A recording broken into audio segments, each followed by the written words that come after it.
الحمد لله نحمده ونستعينه ونستغفره ونؤمن به ونتوكل عليه ونعوذ بالله من شرور أنفسنا ومن سيئات أعمالنا من يهده الله فلا مضل له ومن يضلل فلا هادي له ونشهد أن لا إله إلا الله وحده لا شريك له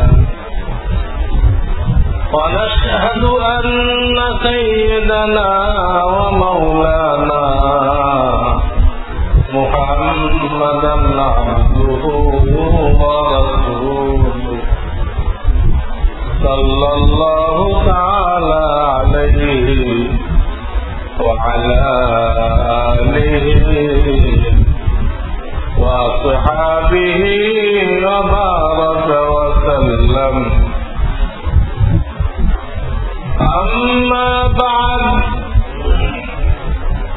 فأعوذ بالله من الشيطان الرجيم.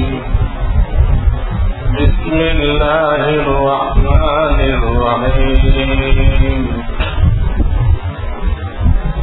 فاسألوا أهل الذكر إن كنتم لا تعلمون. وقال رسول الله صلى الله عليه وسلم تزوجوا الودود الولود فإني مكافر بكم الأمم ولو بالسحر أو كما قال رسول الله صلى الله عليه وسلم. বুজুর্গান মুহতারাম, আল্লাহ রাব্বুল আলামিন আমাদেরকে বড় মহব্বত করেন। আমাদের জন্য তিনি হাজারো লাখো নিয়ামত তৈরি করেছেন। জান্নাতের সমস্ত নিয়ামত আমাদের জন্য বরাদ্দ করেছেন। একমাত্র হজকারী ছাড়া তিনি কাউকে নজরে দিবেন না। কিছু লোক থেকে হজকারী, সে দিন ধরে যে আমি আল্লাহ বেঁচে যাব না। এত বড় হজকারী, সে নিজেই বলতেছে আমি আল্লাহর বেঁচে যাব না, দেখে আমার কি হয়। এই টাইপের হজ ধর্ম যারা করে এরা বাদে যারা অন্তত হক্কানি আলেমদের সাথে ওঠা বসা করে, জুড়ে থাকে, জিজ্ঞাসাবাদ করে, এমন কাউকে আল্লাহ তাআলা মাহরুম করবেন না। হাসরের ময়দানে কোনো না কোনো বাহানায় আল্লাহ তাকে পার করে দেবেন। উলামায়ে কেরামকে মহব্বত করতে হবে। তারা যে কেউ সাধারণ মানুষ মনে করলে হবে না, তারা মুহাম্মদ রাসূলুল্লাহ সাল্লাল্লাহু আলাইহি ওয়াসাল্লামের নায়েব, তার জায়গায় তারা কাজ করতেছে। মুহাম্মদ রাসূলুল্লাহ সৃষ্টিকুলের মধ্যে শ্রেষ্ঠ মখলুক। একটা লোক তার জায়গায় কাজ করা, তিনি যে কাজগুলো করতেন সেই কাজগুলো আঞ্জাম দেওয়া, এর জন্য জীবন উৎসর্গ করা, এটা কোনো সহজ কথা না। আমরা 3 দিন দোকান ছেড়ে বের হইতে পারি না, দোকান ছেড়ে 3 দিনের জন্য বের হইতে পারে না, আমাদের দাম শেষ। আর তারা পুরো জীবনটা দিয়েছে, তাদের কোনো দোকান নেই, তাদের কোনো মিল ফ্যাক্টরি নেই, তারা মানুষকে আল্লাহর দিন শিখায়। কোন রকম তারা দুনিয়ায় চলত। তাদের এই যে কুরবানি, এই কুরবানির কারণে নবীজিকে যেভাবে আমরা শ্রদ্ধা করি, ঠিক ওই নজরে ওলামায়ে কেরামকে শ্রদ্ধা করতে হবে। নিজে আমার নবীজির কাজ করতে, আমার নবীজির খেদমত আঞ্জাম দিচ্ছেন, অন্তরে মহব্বত থাকতে হবে, তাদের কাছে জিজ্ঞাসা করে করে চলতে হবে, তাদের মজলিসে বসতে হবে। এই টাইপের লোকরা কোরআন হাদিসে দেখা যায় আল্লাহ তাআলা তাদেরকে ইমানি মৃত্যু নসিব করে। হক্কানি ওলামায়ে কেরামের সাথে মহব্বত রাখে, তারা যদি কিছু গুনাহগারও হয়ে থাকে আল্লাহ ওটাকে ক্ষমা করে তার মৃত্যু ইমানের উপরে নসিব করেন, এবং তার কোন একটা কাজকে ওসিলা বানায়, কোন একটা কাজকে ওসিলা বানায় আল্লাহ হাসরের ময়দানে তাকে জান্নাত দিয়ে দেয়।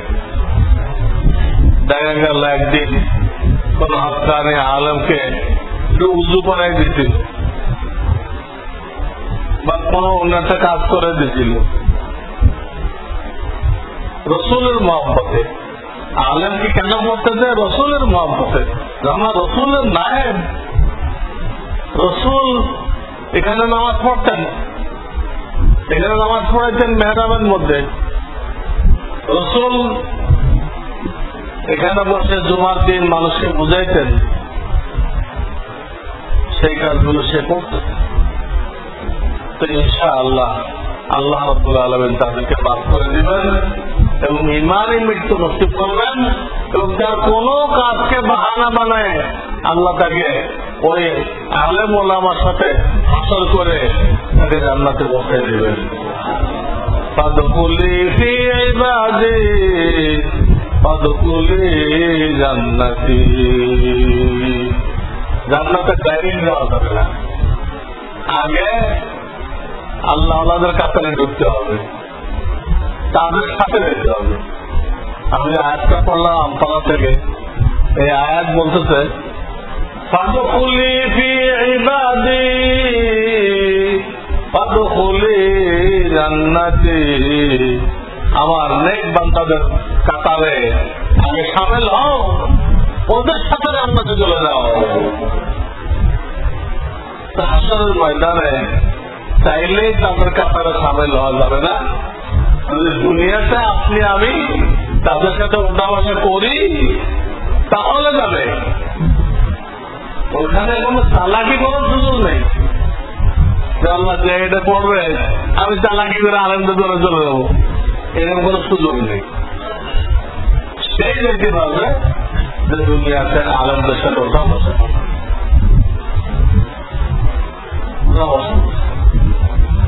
আল্লাহ একসময় সিজদার দাওয়াত দিবেন, আল্লাহ সিজদার দাওয়াত দিবেন। এটা তাজাল্লি প্রকাশ করবেন, তাজাল্লি প্রকাশ করার অর্থ হলো সিজদা করো। ওখানে একই কথা, আমি তাদের সিজদা করে দেবো, ওনার সময় পাবেন। দুনিয়াতে যারা আল্লাহকে সিজদা করছে, নামাজ পড়ছে, তারাই ওই সব সিজদা রয়েছে পাবে। আর যে দুনিয়াতে নামাজ পড়ে নাই, রুকু পড়ে নাই, সে দেখবে তার সামনে অন্য সিজদা দিতেছে, কিন্তু তার পিঠ বাঁকা হয়ে দিচ্ছে না। দুনিয়াতে তো বাঁকা পড়ে নাই, হাসরের মধ্যে না আর বাঁকা হয়ে দিচ্ছে না। এই জন্য ভাই এগুলো দুনিয়ার থেকে করে দিতে হবে। দুনিয়া হলো আমলের ময়দান, আর আখিরাত হলো ভোগের ময়দান। আখিরাতে কোনো আমল নেই, আর দুনিয়া কোনো ভোগের জায়গা না। যদি আল্লাহ কিছু সুখ শান্তি দেয় ভালো কথা, কিন্তু ভোগটাকে লক্ষ্য উদ্দেশ্য বানানো চাই না। অনেক লোক আছে ঠিক মতো নামাজ পড়ে না, ঠিক মতো জাকাত দেয় না, জামাত আসে না, কারণ তার অনেক টাকা দরকার। অনেক টাকা হলে গাড়ি বাড়ি এয়ার কন্ডিশন সব হবে, তো তার ভোগ বিলাসের সুবিধা হবে। তার ভোগকে লক্ষ্য উদ্দেশ্য বানাইছে, মানে টাকার পিছনে পড়ছে। ভোগকে লক্ষ্য উদ্দেশ্য বানানোর কারণে, টাকার পিছনে পড়ার কারণে তার ইবাদত ছুটে গেছে, আখিরাত ছুটে গেছে। আল্লাহ আমাদেরকে ইবাদত করুন, তো কাফেরদের কাজ। এটা তো আল্লাহ কাফেরদেরকে বলছেন, কুলু ওয়া তামাত্তাউ কালিলান ইন্নাকুম মুজরিমুন। হে কাফেররা, কিছু ভোগ বিলাস করে দাও, কয়েকটা দিন ভোগ বিলাস করে দাও, কিন্তু শুনে রাখো তুমি অন্যায় করি, তোমাকে জাহান্নামে পাঠানো হবে, তোমাকে ফাঁসির কাছে ঝুলানো হবে। ফাঁসিতে যাকে ঝুলানো হয় তাকে কিন্তু মন মতো খাওয়াটা যা চায় দেওয়া হয়। হিন্দুরা যে পাখানে বলি দেয় তাকে কিন্তু খুব খাওয়ায়, কিন্তু এই খাওয়াটা তার জন্য সৌভাগ্যের কারণ না, মুসিবতের কারণ। মানুষ আল্লাহকে বাদ দিয়ে, আল্লাহর ইবাদত বাদ দিয়ে কিন্তু ভোগ বিলাস করে, এটা তার জন্য আরামের কিছু না, তা আযাবের সামান। আল্লাহ আমাদেরকে ইবাদত করে। আজকে একই দিনে আমি কিছু ভিন্ন ভিন্ন কিছু মজমুন, ভিন্ন ভিন্ন কিছু আলোচ্য বিষয় বলতে চেয়েছি, জরুরত আছে। আজকে একই দিন ঈদ হলো, আবার আমরা এখন জুমা পড়তে পারছি না। এইটা নিয়ে আমাদের কিছু ভাই যারা নিজেদেরকে পরিচয় দেয় আমরা আহলুল হাদিস, এই পরিচয় দেয়। এই আহলুল হাদিস বন্ধুরা এটা নিয়ে একটা বিভ্রান্তি ছড়াইছে, তারা লিফলেটও চেপেছে। কি বিভ্রান্তি ছড়াই দিচ্ছে? এটা কিন্তু কোন মাযহাবের লোক না, একটা মাযহাব, তারও মাযহাব ঠিক, কিন্তু চার মাযহাবের বাইরে পঞ্চম বাহিনী। পঞ্চম বাহিনী সই না, এরা নিজের মর্জি মতো হাদিসের ব্যাখ্যা করে, যেটা সই হয় না, গলত ব্যাখ্যা করে। এরা কি করছে? জাকির নায়েকও কিন্তু সেই দলের লোক, জাকির নায়েক সেই দলের লোক। এরা ফতোয়া দিচ্ছে একই দিন যদি ঈদ হয় আর জুমা হয় তাহলে জুমার নামাজ মাফ। বলেন নাউযুবিল্লাহ। জুমার নাম তো আমরা আসছি কেন? আমরা এতগুলো লোক সত্যি গুমায়ের মধ্যে আছি। এই হাদিস বুঝেন, তারা হাদিসটা সত্যতে নবীজি কিছু লোকেরা ঈদের নামাজ পড়ে তাদেরকে জুমার নামাজ না পড়ে চলে যেতে বললেন। ঈদের নামাজ পড়ে জুমার নামাজ না পড়ে চলে যেতে বললেন। এই হাদিস দিয়ে তারা দলিল দিচ্ছে।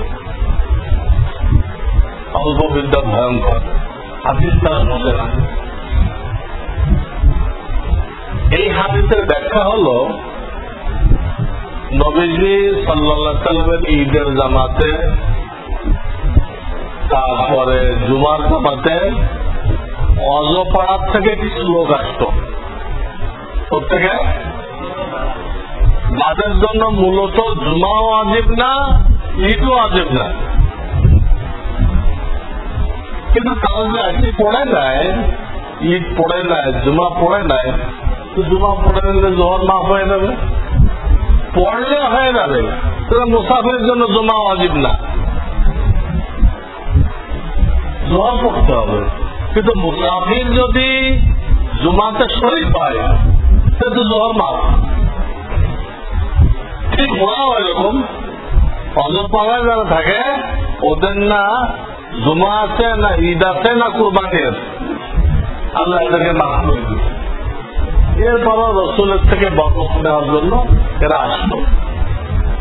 তো এদের ক্ষেত্রে নবীজি জুমার নামাজ আওয়াল ওয়াক্তে পড়তেন, জুমার নামাজ আওয়াল ওয়াক্তে পড়তেন, যাতে এরা ফিরে যায়, দিনে দিনে ফিরে যেতে পারে, খানা দানা করতে পারে। জুমার কথা বলতে আবার এদের খাতিরে নবীজি ঈদের পরে ওই অজপড়াতে যারা আসছে তাদেরকে বলতেন তোমরা চলে যাও, বাড়ি অনেক দূরে, তোমরা চলে যাও। ভাড়া টাঙা ছিল নয় জমানায়, দরিদ্র যত উঠছিল বাকিদের ছিল পায়ে আসতো, 8-10 মাইল দূরের থেকে আসতো, ওদেরকে দূরে বেজায় করে দিতেন। তোমাদের তো ওয়াজিব না, তোমাদের ঈদও ওয়াজিব না, জুমাও ওয়াজিব না, একটা তো করতো। আপনি জুমার জন্য এত ঘন্টা লেট করো তো তোমার বাসা যেতে যেতে তো সন্ধ্যা হবে, খাইবা কোথায়? সেটা মানে তো কোনো খাওয়ার অর্ডার দিল না, থাকার অর্ডার দিল না, রাস্তাঘাটে পানির বোতল পাওয়া যেত না। তোমরা ঈদ করছো, তোমাদের আজকে কি করা লাগবে? জুমা পড়া লাগবে না, তোমার তো কোনোটাই ওয়াজিব না, তাও একটা বর্ষ বরকত নেওয়া হয়ে গেছে, যাও, ওদেরকে পাঠিয়ে দিতে। কিন্তু মূল মদিনাবাসী যারা, এদের কাউকে কিন্তু এ কথা বলতেন না। তারা জুমাও ঈদও পড়ত, তারা জুমাও পড়ত। এই যে ঈদ পড়ে হুজুর রওনা করে দিলেন, এরা হলো অজপাড়ার লোক। তাদের হাদিসটা নিয়ে আপনারা শহরের লোক, এখানে কেউ অজপাড়ার থেকে আসে নাই, এখানে এই হাদিসটা ফিট করা চলে যে আপনি জুমা ঈদ পড়ছেন, আপনারা জুমা পড়বেন। কতটা গলত ফতোয়া মানুষের গুমরা করার জন্য।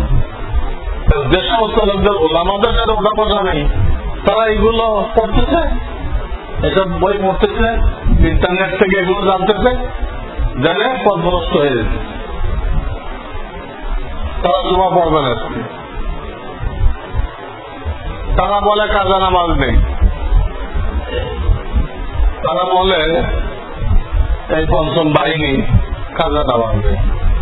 কাজা নামাজ নেই, প্রত্যেকটা হাদিসের কিতাবে কাজা নামাজের বয়ান আছে, কিভাবে সিরিয়াল মেনটেন করতে হবে তার বয়ান আছে। কাজা নামাজ নেই কিভাবে? তারা বলতে না কাজা নামাজ নেই। দলিল জিজ্ঞেস করেছে কাজা নামাজ নেই কেন? বলে প্রথম যখন নামাজ কাজা করলো তখন সে কাফের হয়ে গেছে। কাফের হয়ে গেল, কাফেরের দায়িত্বে কোনো নামাজ নেই। কাফেরের দায়িত্বে, কাফের যতক্ষণ মুসলমান না হয় তার দায়িত্বে কোনো নামাজ নেই। তাহলে এই লোকটা যখন কাফের হয়ে গেছে, তার দায়িত্বে কোনো নামাজ নেই। আবার 2-5 বছর পরে যখন কালেমা পরে মুসলমান হবে, তো মুসলমান হলে তো পিছনের গোনা মাফ হয়ে যায়। 5 বছর যে কাফের ছিল, নামাজ পড়ে নাই, ওর গোনা কি হয়ে গেছে? এই কালেমা পড়ার কারণে মাফ হয়ে গেছে। একদিক থেকে বলতেছে কাজা নামাজ নেই, আর একদিক থেকে ওই লোকটাকে বানাইতেছে কি কাফের। এরকম কাফের হয়ে নামাজ মাফ করাইবেন, এরকম কি আছে না? তো আমি যদি কাফের হয়ে যাই, আমার আর নামাজ পড়া লাগবে না। ওরা মুসলমান রাজি হবে? কাফের হয়ে নামাজ মাফ করাইতে রাজি হবে? আর যদি একটা লোক নামাজ না পড়ে কিন্তু ইমান আছে, এরা তো ব্যস্ত যাবে। একটা লোক অলসতা করে নামাজ পড়ে না, কিন্তু সে নামাজ অস্বীকার করে না, তো তার ইমান আছে, সে ইমানদার। গুনাহগার ইমানদার। আল্লাহ 5 বছর নামাজ পড়ে নাই, আল্লাহ তাহলে 1 সেকেন্ডে তা আল্লাহ হক আল্লাহ মাফ করে দিতে পারে। নামাজ পড়ে না, আল্লাহ হক নষ্ট করছে, আমাদের কাছে অর্পিত করে আল্লাহ হক আল্লাহ মাফ করতে পারে। কোন মুসলমানের চাবে না যে আমি গুনাহগার মুমিন হইতে রাজি আছি, হ্যাঁ, কিন্তু কাফের হয়ে নামাজ মাফ করতে রাজি নেই। এই লোকগুলো এই লোকদেরকে কাফের বানায় তারপরে নামাজ মাফ করে দিচ্ছে। এরা নাম নিতে কেউ রাজি আছে? এরা ফতোয়া দিচ্ছে, এরা ফতোয়া দিচ্ছে। এরা তারাবি পড়বে 8 টাকা, আবার দলিল দিচ্ছে বুখারী শরীফ দিয়ে। এরা তারাবি পড়ে 8 টাকা।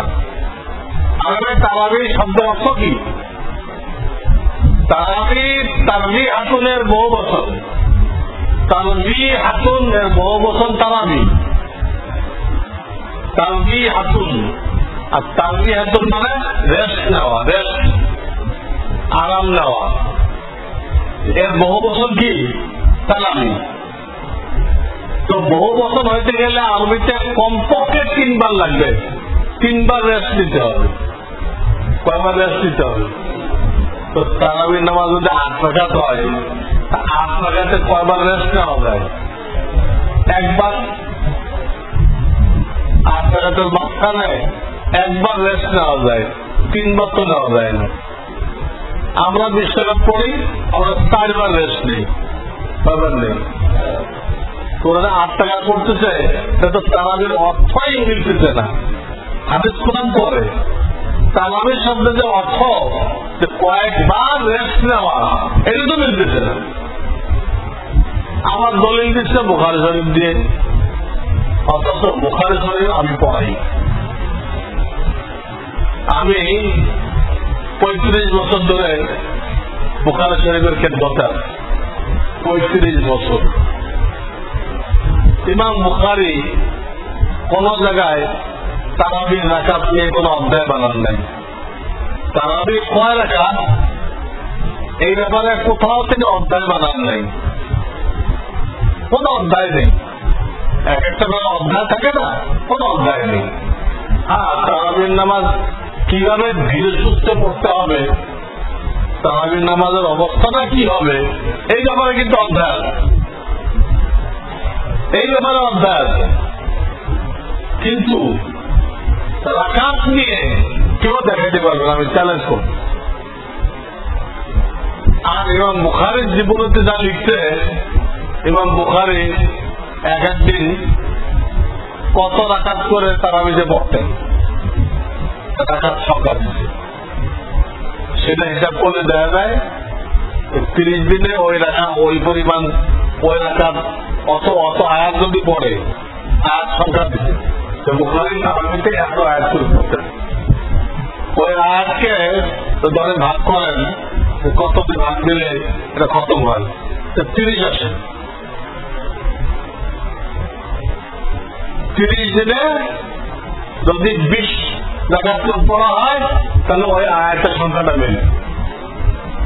বুখারীর কিতাবে তারাবির রাকাতের সংখ্যা নেই, কিন্তু ওনার জীবনীতে উনি এক একদিন তারাবিতে কত আয়াত পড়তেন এটা পাওয়া যায়। ওই আয়াতগুলো যদি আপনি হিসাব বের করেন যে এক এক রাকাতে এত আয়াত পড়তেন, এইভাবে লেখা আছে, তাতে 8 টাকা পড়লে ওই আয়াত সংখ্যা মেলে না, তাহলে আয়াত সংখ্যা অনেক কমে নেয়। ওনার জীবনে দেখেন তারিখের দেমাসের মধ্যে, তারিখের দেমাস একটা কেতাব আছে, এই কেতাব। অথচ যদি 20 টাকা ধরা হয়, তাহলে ওই আয়াতগুলো এবং কোরআন শরীফে যে ৬,০০০ আয়াত আছে ওর সাথে মিল হয়ে যায়। তো ওনার কিতাবে তারাবির রাকাতের কোনো সংখ্যা নেই, কিন্তু ওনার আমলের দ্বারা প্রমাণ হয়। আমরা ওই যে আয়াত সংখ্যা মিলবে না, যে উনি 20 টাকার তরাই করতেন, কয়েক করতেন, 20 টাকার করতেন। এবং নবীজি তো 4 দিন পড়ছিলেন, 4 দিন পড়ার পরে এর জন্য ছেড়ে দিলেন যে আল্লাহ তাআলা খুশি হয়ে যদি এই নামাজটাকে ফরজ করে দেয়, এই নামাজটাকে ফরজ করে দেয়, আমার উম্মতের জন্য কঠিন হবে, এই জন্য আর পড়েন নাই, ইসলামের বন্ধ করতেছিলেন। ঘরে পড়ো, যার যার মতো ঘরে পড়ো, কিন্তু উম্মতের আসারের জন্য আর চালু রাখেন নাই। পরে নবীদের ইন্তেকালের পরে আবু বকর সিদ্দিক তো টাইম পান নাই, উনি তো বিভিন্ন বড় বড় কেস নিয়ে ব্যস্ত ছিলেন। ওদিক দিয়ে মুসাইলামাতুল কাযযাব নবুয়ত দাবি করছে, ওদিক দিয়ে আর এক গ্রুপ বেঈমান হয়ে গেছে, ওদিক দিয়ে আর এক গ্রুপ যাকাত দিবে না। এইসব জিহাদ করতে করতে ওনার এই সমস্ত ছোটখাটো বিষয় আবু বকর সিদ্দিক নজর দিতে পারেন নাই। উনি 2 বছর খেলাফত চালাইছিলেন। উনি দুনিয়াতে চলে গেলেন, ওমর খলিফা হলেন। উনি আজকে একটা তৈরি ফিল পাইলেন, যত ফিতনা ছিল সব ফিতনা তো আবু বকর সিদ্দিক দমন দিয়ে গেল। যাকে সবচেয়ে নরম মানুষ বলা হয়, সেই লোকটা সব বড় বড় ফিতনা দমন করে দিয়ে গেছে। আর ওমর তো শক্ত মানুষ, উনি আজকে তৈরি ফিল পাইলেন, তৈরি ফিল পাইলেন। তো উনি ছোটখাটো বিষয়ে নজর দিতে পারলেন। তুমি একদিন মসজিদে দেখলেন অনেক জামাত, মসজিদে নববীতে এখানে 5 জন জামাত করতেছে খতম তারাবি, এখানে 3 জন, ওখানে 9 জন এখানে জামাত করছে। আরে এত হলো ইন্তজার হলো না, ইন্তজামে করছিলেন, অ্যাডমিনিস্ট্রেটর ছিলেন। একটা মসজিদে এত 50টা জামাত খুব বেডাঙ্গা দেখলেন। তখন নবীজি দেখেন এই উম্মতের সবচেয়ে বড় কারি বলছেন উবাই ইবনে কাব, এই উম্মতের সবচেয়ে বড় কারি, তাকে ইমাম বানায় সকলকে বললেন এনার পিছনে তোমরা 20 টাকা পড়লো। একজন সাহাবী একটু শব্দ বলল না। অথচ যদি এটা রসুলের তারাবির সাথে মিল না হয়তো, তাহলে ওমরের কথা সব চুপ হয়ে যেত। সাহাবাদের কাছে কি মনে করছে রসুলের সুন্নত থেকে উঠে যাবে আর তারা চুপচাপ মেনে নিবে? এইটা কি সাহাবীদের চরিত্র? এটা আমাদের চরিত্র।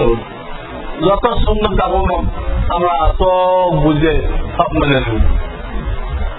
এই উম্মতকে সুন্নত জিন্দা করার জন্য বানানো হয়েছে। আজকে সুন্নত দাফন হয়েছে, তার ঘরের ভিতরে সুন্নত জমাই হয়েছে, তার কোন কষ্ট লাগতেছে না। সাহাবায়ে কেরামকে আমাদের তো মুসলমান ছিল, হয়তো তোমরা যদি কোনো ভালো জিনিস কায়েম করতেন যেটা রাসূলুল্লাহ করেন নাই, গর্দান ওড়াই দিত, উনি খলিফা নাকি কোনো প্রমাণ করতো না। তার দলিলেই একদিন জুমার নামাজের সময় অন্য জিনিস করছিলেন, এই সাহাবায়ে কেরাম, আমি যদি তোমাদেরকে এমন কোন ফয়সালা দেই যে ফয়সালা আল্লাহর নবী দেয় নাই, কি করবা তোমরা? কি করবা? একটা যুবক অল্প বয়সী তার কোমর থেকে তলোয়ার বের করে সব বলে দিল, এই ওমর শুনে রাখো, রসুলের ফয়সালার বিরুদ্ধে কোন ফয়সালা দাও, আমার এই নাঙ্গা তলোয়ার দিয়ে তোমার গর্দান হয়ে দেওয়া হবে। বয়স্ক লোক লাগে নেই, ইয়ং ওমরের কথা জবাব দিল, তোমার গর্দান ওটাই দেওয়া হবে। রসুলের কোন সুন্নতের বাইরে আমরা তোমার থেকে মানব না। কাজেই রসুল যদি 8 টাকা করতেন আর ওমর যদি 20 টাকা চালু করতেন, কোন সাহাবী মানত? বলেন মানত? কোন সাহাবী তো শব্দ করে নেই। যদি সত্যি 8 টাকা হইতো, 4টা মাযহাব চালু আছে দুনিয়াতে, 4টা মাযহাব, সব মাযহাব গুলো সহি। এটা মনে করেন জান্নাতে যাওয়ার 4টা রাস্তা। 4টা মাযহাব মানে কি? জান্নাতে যাওয়া 4টা রাস্তা। ইমান আকিদার দিকে কোনো পার্থক্য নেই। ওই হাত কই বানবেন, আমিন কেমনে বলবেন, এই সামান্য টুকটাক মত রইল। চারোটা মাযহাব সহি। যদি সত্যিকার অর্থে তারাবি আত্মঘাত হতো তো চার মাযহাবের কোন মাযহাবে কেন আত্মঘাত হল না? অথচ আহমদ বিন হাম্বলের মাযহাব সম্পূর্ণ হাদিস ভিত্তিক। আহমদ বিন হাম্বল রাহমাতুল্লাহ আলাইহির মাযহাব কি ভিত্তিক? হাদিস ভিত্তিক। যে আহলে হাদিসটা হাদিস বুঝতে, এই হাদিসকে আহমদ বিন হাম্বল বুঝে নেই। উনি 10 লক্ষ হাদিস জানতেন, ওনাকে হাদিসের জাহাজ বলা হতো, হাদিসের জাহাজ বলা হতো। তাহলে উনি কেন আত্মঘাত বললেন না? উনি কেন বিশ্বাঘাত করলেন? চারো মাযহাবে কেন বিশ্বাঘাত তারাবি? মক্কা মদিনায় হারামাইন শরীফাইনে আজকে 1400 বছর বিশ্বাঘাত তারাবি হয়েছে। আপনারা যারা রমজানে উমরা করতে গেছেন মক্কা মদিনায় খেয়াল করেন নাই তারাবি কয় রাকাত হয়? তারাবি কয় রাকাত হয়? বিশ্বাঘাত। আজ পর্যন্ত কত ইমাম সেখানে বদল হয়েছে, কত হুকুমাত বদল হয়েছে, কোন হুকুমাত সেখানে 8 টাকার তারাবি চালু করে, 8 টাকার তারাবি চালু করে দেয়। আর এরা কয়জন হাদিস বুঝছে, এরা কয়জন হাদিস বুঝছে, আর কেউ বুঝলো না। মসজিদুল হারাম মক্কার মসজিদের প্রত্যেকটা পাথরে লেখা লা ইলাহা ইল্লাল্লাহ মুহাম্মাদুর রাসূলুল্লাহ, প্রত্যেকটা পাথরে লেখা। সেখানে এই আহলুল হাদিস বন্ধুরা তারা বলতেছে এইভাবে কলেমা পড়া শিরক। মক্কা মদিনার প্রত্যেকটা পাথরের গায়ে লেখা লা ইলাহা ইল্লাল্লাহ মুহাম্মাদুর রাসূলুল্লাহ। 1400 বছর এইভাবে চলে আসতেছে। কত আলেম ওলামা বুজুর্গান দিন যাইতেছে, কেউ শিরক বলল না। এরা বলতে এটা নাকি শিরক। তাহলে কলেমা কেমনে পড়তে হবে? এরা বলতে কলেমা এইভাবে পড়তে হবে লা ইলাহা ইল্লাল্লাহ ওয়া আন্না মুহাম্মাদুর রাসূলুল্লাহ। এটা নাকি সহিহ কলেমা, আর আমরা যারা পড়ি এটা নাকি শিরক। কি বুঝতে শরীয়তে? আরব দেশের লোক, মক্কা মদিনার লোক, সেখানের ইমাম, তারা বুজুর্গরা শিরক। আর আমাদের দেশের কয়টা আহলুল হাদিস এরা শিরক করছে লা ইলাহা ইল্লাল্লাহ শিরক। এটা অন্যায় বাড়াইছে। মূর্খ জামাত, এই জামাতকে ইংরেজরা দাঁড় করেছিল। এর ইতিহাস জানতে চাইলে আমি বসুন্ধরা কিছুদিন আগে একটা মায়ের দেখছিলাম। সারা দেশের বড় বড় আলেমরা মুফতিরা আসছিল বসুন্ধরা রিসার্চ সেন্টারে, ইসলামিক রিসার্চ সেন্টার, বড় বড় আলেমরা। সেখানে আমি এই ব্যাপারে একটা মায়ের দেখছিলাম আহলুল হাদিস তরিকাটা কোথেকে আসলো, এই নামটা তারা ইংরেজ গভর্নমেন্ট থেকে কিভাবে পাস করাল, এই ইতিহাস সহ বলছিল। এটা আমার ওয়েবসাইটে আছে এবং কেউ পড়া চাইলে তাকে দেওয়া যাবে। কোন গভর্নমেন্টের কত নম্বর সিটিতে এই নামটা পাস করে আহলুল হাদিস? কত নম্বর সিটি? বেঙ্গল গভর্নমেন্টের কত নম্বর, পাঞ্জাব গভর্নমেন্টের কত নম্বর, ইউপি গভর্নমেন্টের কত নম্বর সিটি, সব উল্লেখ করা। এই নামটা পর্যন্ত ইংরেজদের থেকে পাস করেছে। এই গ্রুপটা শুরু হয়েছে ইংরেজদের থেকে। ইংরেজরা ওলামায়ে দেওবন্দের মোকাবেলা করার জন্য ওলামায়ে দেওবন্দের বিরুদ্ধে থেকে দাঁড় করেছিল। দেখলো ওলামাদের বিরুদ্ধে আমরা কইলে তো পাবলিক মানবে না। ওলামায়ে দেওবন্দের বিরুদ্ধে তারা জিহাদ ফরজ বলতেছিল, ইংরেজদের বিরুদ্ধে জিহাদ ফরজ, তা আমরা কইলে তো কেউ মানবে না। তোকে তো লম্বা করতে হবে কিছু লোক কয়, তাহলে মানবে, পাবলিক মানবে। তাই এদেরকে দাঁড় করেছিল। এইভাবে উৎপত্তি হইল। যে লোক চেষ্টা করে দাঁড়িয়ে করেছিল সেই লোকের নাম মোহাম্মদ হুসাইন পটলভি। কি নাম? মোহাম্মদ হুসাইন পটলভি। এই পটলভি সাহেব একটা পত্রিকা বের করতো, ইশাআতুস সুন্নাহ। এই পত্রিকায় 25 বছরের মাথায় বলল এই পত্রিকার মধ্যে যে ইমানের গণ্ডি থেকে যদি কেউ বের হতে চায়, ইমানের গণ্ডি থেকে যদি কেউ বের হয়ে যেতে চায় তার জন্য সবচেয়ে সহজ রাস্তা আহলুল হাদিস হয়ে যাওয়া। ইমানের গণ্ডি যদি বেরোয় তার মাঝে আপনি চার মাযহাবের এক মাযহাব যে মানতেছেন এটা বাদ দিয়ে আহলুল হাদিস হয়ে যান, অটোমেটিক ইমানের গণ্ডি থেকে বেরিয়ে বেরোয়। কে বলতেছে? আমি বলতেছি না, যে লোকটা এই আহলুল হাদিস নামটা পাস করাইছে ইংরেজ গভর্নমেন্টে সে বলতেছে। এর আগেও এই শব্দটা ছিল, কিন্তু কোন গ্রুপের নাম না। আহলুল হাদিস শব্দটা আগে ছিল, হাদিস বিশারদদেরকে বলা হতো। ইমাম বুখারী একজন আহলুল হাদিস, তাহলে হাদিস বিশারদ। ইমাম মুসলিম একজন আহলুল হাদিস, কিন্তু এখন তো একটা গ্রুপের নাম, বংশালের একটা গ্রুপের নাম আহলুল হাদিস। ওদের কুলিও আহলুল হাদিস, ওদের সুইপারও আহলুল হাদিস, ওদের দর্জিও আহলুল হাদিস, ওদের মুদি দোকানদারও আহলুল হাদিস, ওদের মসজিদের ঘাটেও আহলুল হাদিস। হাদিস বিশারদ বুখারী খুলে দিলে পড়তে পারবে, বুখারী খুলে দিলে পড়তে পারবে, সব ওটা ব্যাখ্যা করবে। হাদিসে আসলে তোমার যদি নামাজের সন্দেহ হয় উজু গেল কিনা, তো সাথে সাথে নামাজ ছেড়ে দেও না। যখন কোন বদবু, খারাপ গন্ধ বা আওয়াজ না পাও তখন নামাজ ছেড়ে দেও। সমস্ত ওলামারা ব্যাখ্যা করছে এই হাদিসের অর্থ হল বায়ু যে বের হয়েছে এটা নিশ্চিত না হওয়া পর্যন্ত নামাজ ছেড়ো না। আওয়াজ শোনা বা দুর্গন্ধ পাওয়া এর দ্বারা নবীজি কি বুঝাইছে? কি বুঝাইছে? যে হাওয়া বেরোনোটা, বায়ু বেরোনোটা কি নিশ্চিত। এটা যদি হয় তাহলে নামাজ ছেড়ে দাও, আর যদি নিশ্চিত না হয়, সন্দেহযুক্ত হয়, নামাজ ছেড়ো না। এই হলো হাদিসের অর্থ। কিন্তু এই আহলুল হাদিস বন্ধুরা কি অর্থ করছে? হয় আওয়াজ কানে আসতে হবে, না হয় বন্ধু নাকে আসতে হবে। এই ছাড়া যত হাওয়া বেরোক বুঝলেন সমান হাওয়া থাকতে থাকে আর যে নামাজ পড়ে।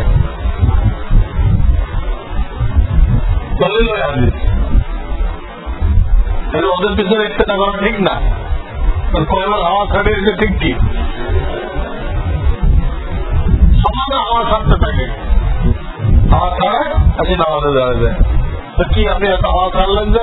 তা না, কোনো আওয়াজও পাই নাই, আমার নাকের কোনো বন্ধ আসেনি। কিন্তু এই কি হাদিসের অর্থ? ওলামায়ে কেরামকে জিজ্ঞেস করো, হাদিসের সরা আছে, ব্যাখ্যা আছে, বুখারীর বড় বড় ব্যাখ্যা সমস্ত আছে। এমনি হাজার আসকালারই লিখছে, আল্লামা কিরমানি লিখছে, আল্লামা কুস্তানি লিখছে, আল্লামা আনোয়ার শাহ কাশ্মীরি লিখছে। দেখো কি ব্যাখ্যা করছে আর তোমরা কি বুঝছো? এইগুলো বাবা কাণ্ড করে আমি এখন জুমার বয়ান করতেছি বা খোদবা দিচ্ছি,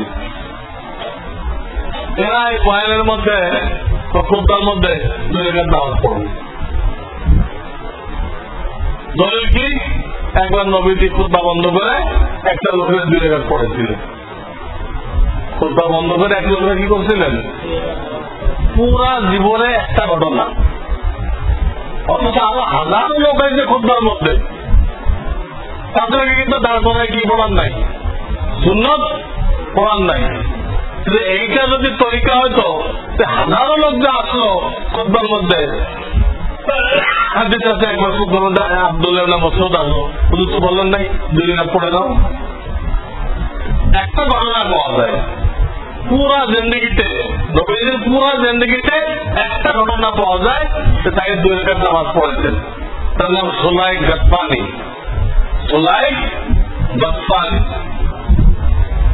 তো হাদিসের দেখা যাত্রা বলেছে এখানে হুজুরে খুতবা বন্ধ রাখছিলেন। হুজুর 2 রাকাত পড়লো হুজুরের নির্দেশে, আমার কিন্তু খুতবা চলতেছিল না, খুতবা বন্ধ রাখছিল। দেখে ওই দিন 2 রাকাত নামাজ পড়েছেন। নামাজ শেষ হওয়ার পরে আবার খুতবা চালু করছেন। নবীর উদ্দেশ্য কি ছিল? উদ্দেশ্য ছিল ওই লোকটা খুব মরা গরিব মিসকিন, তো পর্দা বন্ধ করে যখন তাকে দিয়ে নামাজ পড়াইছে তো সবার দৃষ্টি ওর উপর পড়ছে না, পড়লে দেখছে এর চাদর যে গায়ে একদম ছেঁড়া পাঠা, চাদর কি ছেঁড়া পাঠা, এটা দেখানো হুজুরের উদ্দেশ্য ছিল। পরে নামাজের পরে সবাই তারা কিছু কিছু হাতিয়ে দিচ্ছে, তাকে তার গরিবের হাতটা কি হয়ে যায়, চলে যায়। একটা বিশেষ হিকমতের কারণে শ্রদ্ধা বন্ধ করে তাকে নামাজ পড়াইল। জীবনে একটা ঘটনা, একটা বিশেষ কারণে এই হাদিসটা দিয়ে দলিল বানাইছে তো খুতবা করলেও 2 রাকাত পড়তে হবে, এই 2 রাকাত পড়া ওয়াজিব, তাহলে বাকি একটা পেটে পড়াইলেন না? হুজুরে আরো কত সাহাবী আসলো, পড়াইলেন না? সেখানে ওয়াজিব হয় নাই?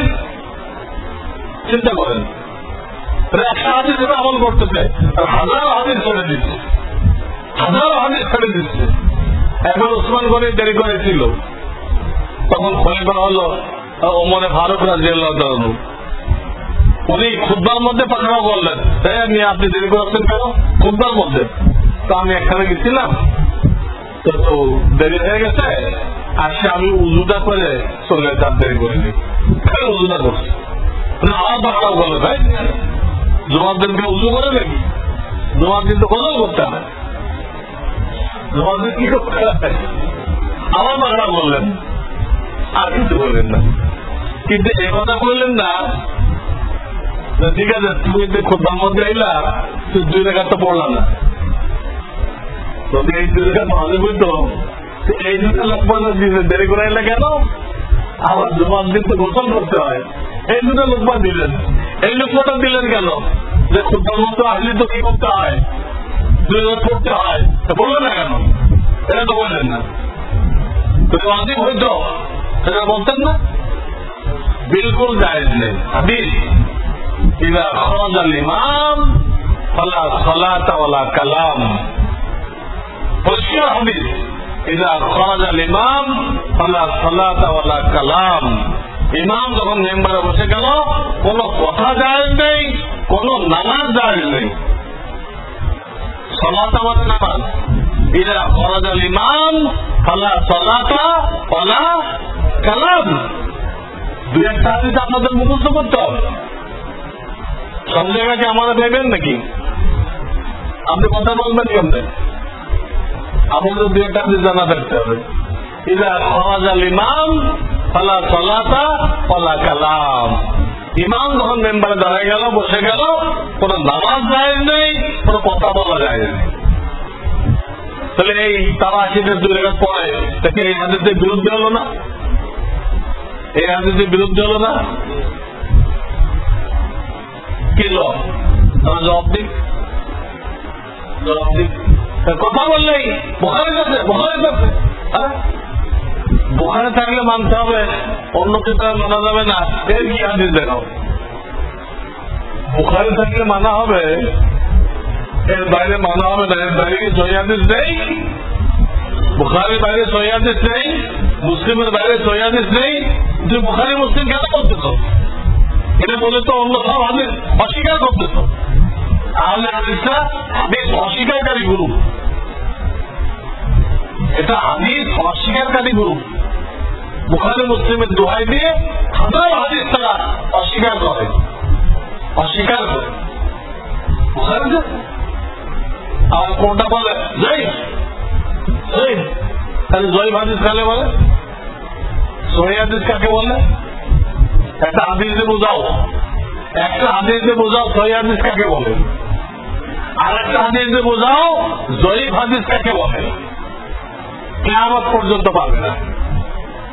কোন হাদিসে সহিহ হাদিসের সংজ্ঞা নেই, কোন হাদিসে জয়ীফ হাদিসের সংজ্ঞা নেই। ওলামারা লিখছে কোনটা সহিহ, কোনটা জয়ীফ, কোনটা হাসান, কোনটা সহিহ জাতি, কোনটা সহিহ গায়রি, এ তো ওলামারা লিখছে। সেই ওলামারা হানাফি মাযহাব না শাফি মাযহাব না হাম্বলি মাযহাব না মালিকি মাযহাব। এখন আহলুল হাদিসরা বলতেছে মাযহাব যারা মানে এরা শিরক করছে, এদের ঈমান নেই। এরা শিরক করছে, এদের কি নেই? ঈমান নেই। তা তুমি যে জয়ীফ হাদিস করতেছ, কার কিতাব দেখে করতেছ? ওই জয়ীফ হাদিস যে লিখছে এটা হানাফি মাযহাবের লোক না শাফিঈ মাযহাবের লোক, তো তুই কাফারের কিতাব দিয়ে দলিল দিচ্ছে কেন? তোমার কিতাব কোথায়? কোন আহলে হাদিস কি কিতাব লিখছে? কোনটা সহিহ কারে বলে, জয়ীফ কারে বলে, এরকম কিতাব কি আহলুল হাদিসের আল্লাহ লিখছে? তারা যে কিতাব দিবে উনি মাযহাব মানেন, সারা জীবন মাযহাব মানে আসছেন উনি। উনি হাদিস জমা করছেন ফিকহাবিদদের জন্য, ফিকহাবিদদের জন্য। কোন হাদিসওয়ালা বলে নাই, বুখারী বলে নাই, মুসলিম বলে নাই আমার কিতাব বগলে রাখো, তোমার মাযহাব মানার দরকার নেই, তা বলে নেই। আমার কিতাব বগলে রেখে চলো, যারা আল্লাহ আল্লাহ করে। মূল কিতাব তো করতে পারে না, ওই ফাউন্ডেশনের তর্জমা ওটা চিরকুট আকারে পকেটে রাখে, রেখে আপনার চোখের সামনে ধরে, এই আপনি হানাফি, আপনি তো এই হাদিস মানেন না, সহিহ হাদিস বলে, সহিহ হাদিস বলে। ভাই সহিহ কাকে বলে? বলে হাদিস দিয়ে বলে সহিহ কাকে বলে? ওই ফাউন্ডেশনে অনুবাদ পড়ে, বুখারী পড়তে পারে না, বুখারী পড়তে পারে না, অনুবাদ পড়ে।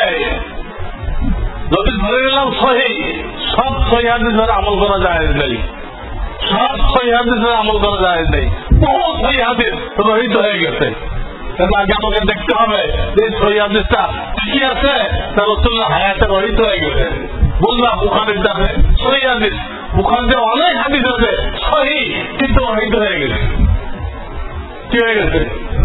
যেমন বুখারীতে আছে বিবির সাথে মিলন হলো, বীর্যপাত হলো না, তো বুখারীতে আছে উযু করলে হয়ে যাবে। কি আছে বুখারীতে?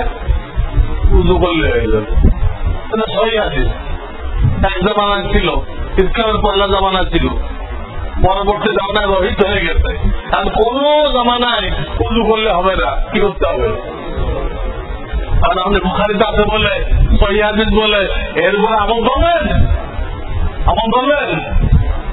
এটা তো আমি 20-30 জায়গায় দেখাবো, আমি বুখারী পড়াই 20-30 জায়গায় দেখাবো বুখারীর সহিহ হাদিস, এটা আমল করা যায় না, কারণ রহিত হয়ে গেছে।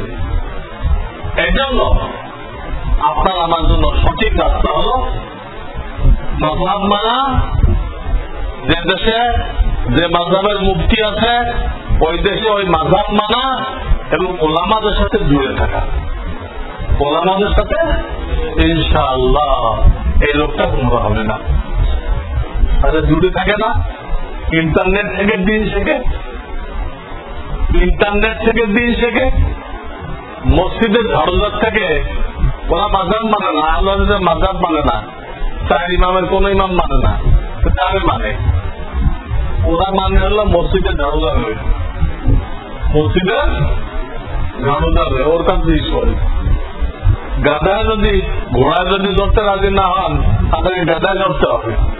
আপনি আবু হানিফার মানলেন না, আর আমরা মানতে হচ্ছে কারে? মসজিদের ঝাড়ুদার হয়ে, খাদের হয়ে। কত বলবেন? 10 জন সাহাবীকে যিনি পাইছেন, 21খানা হাদিসের কিতাব লিখছেন, ওরা তো 21টা হাদিস জানতেন। আবু হানিফা নাকি 21টা হাদিস জানতেন। আমাদের মক্তবের ছেলেরা জানে 40টা হাদিস, মক্তবের 6 বছর পোলাপান জানে 40টা হাদিস, আর আবু হানিফা নাকি 21টা হাদিস জানতেন। এত বড় জানেন, উনি 21খানা কিতাব লিখছেন, এটা অপপ্রচার করতেছে উনি 21টা হাদিস জানতেন। আল্লাহ আমাদেরকে মাযহাব মানার তৌফিক দান করুন, হক্কানি উলামায়ে কেরামের সাথে জুড়ে থাকার তৌফিক দান করুন। এটা সহিহ রাস্তা, ইনশাআল্লাহ সে গুমরাহ হবে না। আল্লাহ আমাদেরকে আমল করার তৌফিক দান করুন। ওয়া আখিরু দাওয়ানা